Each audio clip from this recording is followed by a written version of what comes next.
Hey guys, it's Tyler from Airsoft bringing you a video on what is airsoft compression in an AEG gearbox and how do you find it.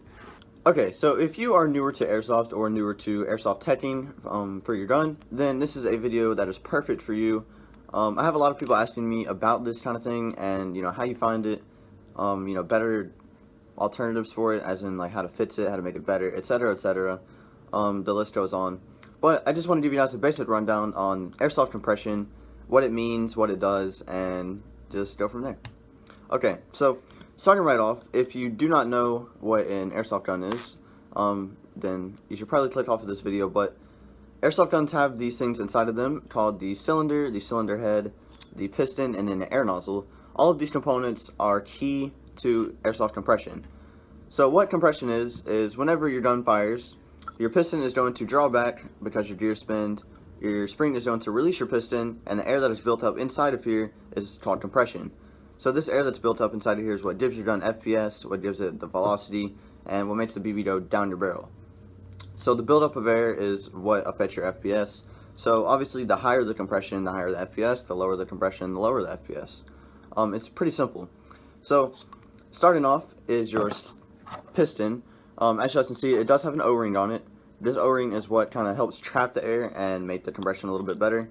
A lot of people tend to Teflon this, or put something over it to give it a better air seal. I've never had a problem with it personally. If you're going for a really high FPS build, I guess that would probably be necessary. But for me and my just sort of everyday gun, it's not necessary at all. This is actually a G&G piston, and the compression on these things are okay, I guess, for stock. One gun that does have really good compression right out of the box is the Elite Forces, like the M4 C2B and the C2C and things like that. Those are definitely really good. They shoot really good how they are, so I guess that's a point. But anyways, so moving from the piston, this is the cylinder. This is what the air gets trapped inside of. And if you guys can see, there's a port on the side right here. This port is what releases enough air to where your gun's not going to shoot too hot, but it leaves enough in there to give your gun a little bit of velocity.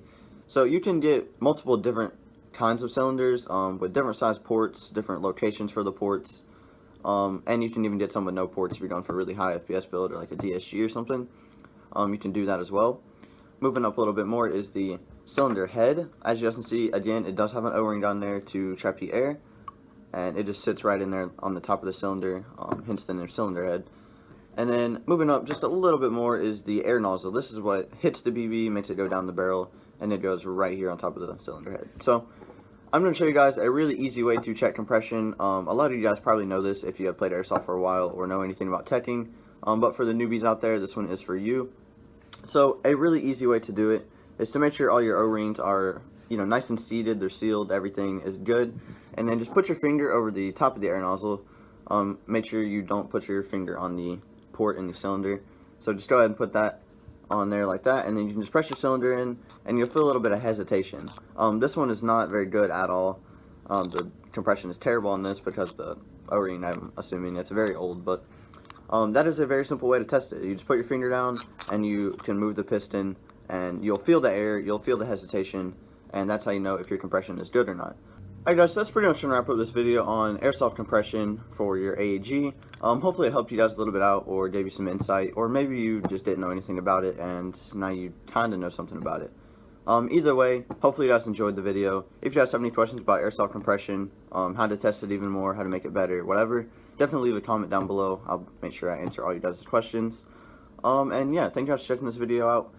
Definitely go check out the other videos this week if you haven't already. We do have some pretty important announcements that you definitely do not want to miss out on. So yeah, thank you guys for checking out this video. Once again, it's Todd from Airsoft, signing out.